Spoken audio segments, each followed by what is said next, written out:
हैदराबाद में एक दिल दहला देने वाली घटना सामने आई है। नागराजू नाम के एक युवक को तब चाकुओं से गोदकर मार डाला गया जब वो बाइक पर अपनी पत्नी के साथ घर लौट रहा था। सीसीटीवी फुटेज में साफ दिख रहा है कि हैदराबाद की एक सड़क पर एक नौजवान को उसकी बाइक से खींचकर उतार लिया जाता है और पीट कर मार डाला जाता है। चश्मदीदों ने उसकी बेबस पत्नी को हमला करने वाले के वार से बचाते हुए वीडियो लिया। पत्नी ने हमलावर को अपना भाई बताया। सड़क के बीच में 5 लोगों ने हमला किया। मेरा भाई भी था। मैंने सबसे गुहार लगाई। मैं उसके ऊपर गिर गई ताकि उसे बचा सकूं, लेकिन उन्होंने मुझे दूर कर दिया। अगर लोगों को बचाना नहीं था तो वो आए क्यों? वो सिर्फ तमाशा देखने आए थे। बिल्कुल ट्रैफिक चल रही है उस जगह पर और 8:45 का रात का समय है, शाम का समय है और बहुत सारे लोग वहां पर हैं और फिर भी कोई सामने नहीं आ पाया इस वार को स्टॉप करने के लिए और इस घटना को होने से बचाने के लिए और नागराजू की जान को बचाने के लिए। 25 साल का नागराजू कार सेल्समैन था और उसने अपनी बचपन की प्रेमिका सैयद अशरीन सुल्ताना से आर्य समाजी परंपरा के तहत शादी की। लड़की के परिवार वालों को अलग धर्म होने की वजह से शादी मंजूर नहीं थी। सुल्ताना का भाई और उसका साथी, जिनकी तस्वीरें हमला करते हुए कैद हो गयी, उन्हें गिरफ्तार कर लिया गया है।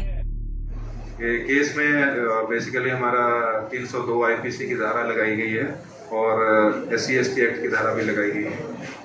इस केस में अभी इन्वेस्टिगेशन हम बहुत ही जल्दी कंप्लीट कर लेंगे और जो केस को हम फास्ट ट्रैक कोर्ट के ट्रायल के लिए भी हम लोग अप्लाई कर रहे हैं, वो भी हम डेफिनेटली इंश्योर करेंगे। लड़की की शादी के बाद उसके परिवार वालों ने उसके लापता होने की रिपोर्ट लिखवाई थी। पुलिस ने परिवार को सलाह दी थी कि वो बालिग है, लिहाजा अपनी मर्जी से किसी से भी शादी कर सकते हैं। हैदराबाद में कैमरा पर्सन नागराजू के साथ उमा सुधीर, NDTV इंडिया। कर्नाटक में क्या मुख्यमंत्री बासवराज बोम्मई बदले जाएंगे? आज ये सवाल सभी की जुबान पर है। इसकी वजह है कि बासवराज बोम्मई सरकार पर भ्रष्टाचार के आरोप लगातार लगते रहे। पदों के तबादले का उद्योग भी चर्चा में है। कहते हैं कि लिंगायत समाज पर बासवराज बोम्मई का असर कमजोर हुआ है। सांप्रदायिकता अपने चरम पर है, जिससे अंतर्राष्ट्रीय स्तर पर बेंगलुरु और कर्नाटक की छवि धूमिल भी हुई है।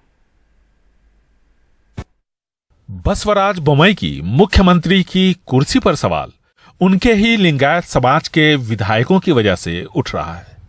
कर्नाटक की 224 सीटों में से करीब 140 सीटों पर लिंगायतों का दबदबा है, जिनमें से 90 पर उनका बोलबाला। 90 के दशक में लिंगायत बीजेपी से जुड़े पार्टी सत्ता में आई और तब से अब तक बीजेपी ने कर्नाटक में 7 बार सरकार बनाई।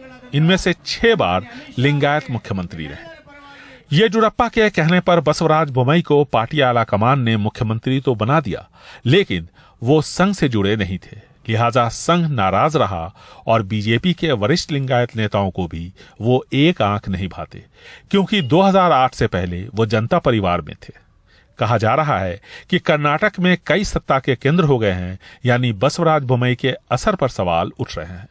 पार्टी आलाकमान विरोध को दबाने में लगा है। बसवराज बोम्मई के नेतृत्व पर हमें कोई संदेह नहीं है, चाहे पार्टी हो या सरकार।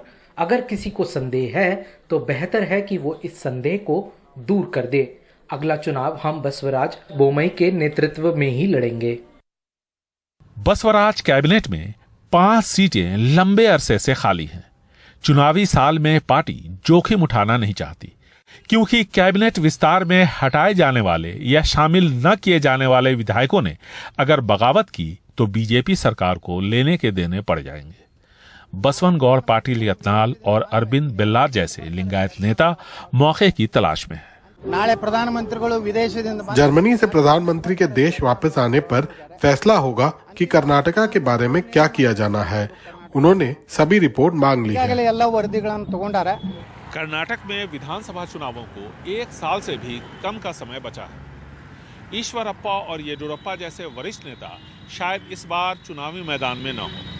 अनंत कुमार की कमी बीजेपी को खल रही है। पार्टी के अंदर जारी संघर्ष बीजेपी को नुकसान पहुंचा सकता है। ऐसे में जाहिर है कि बीजेपी आलाकमान को जल्द ही कोई फैसला लेना होगा। बेंगलुरु से कैमरामैन गोविंद मूर्ति के साथ निहाल किदवई, एनडीटीवी इंडिया।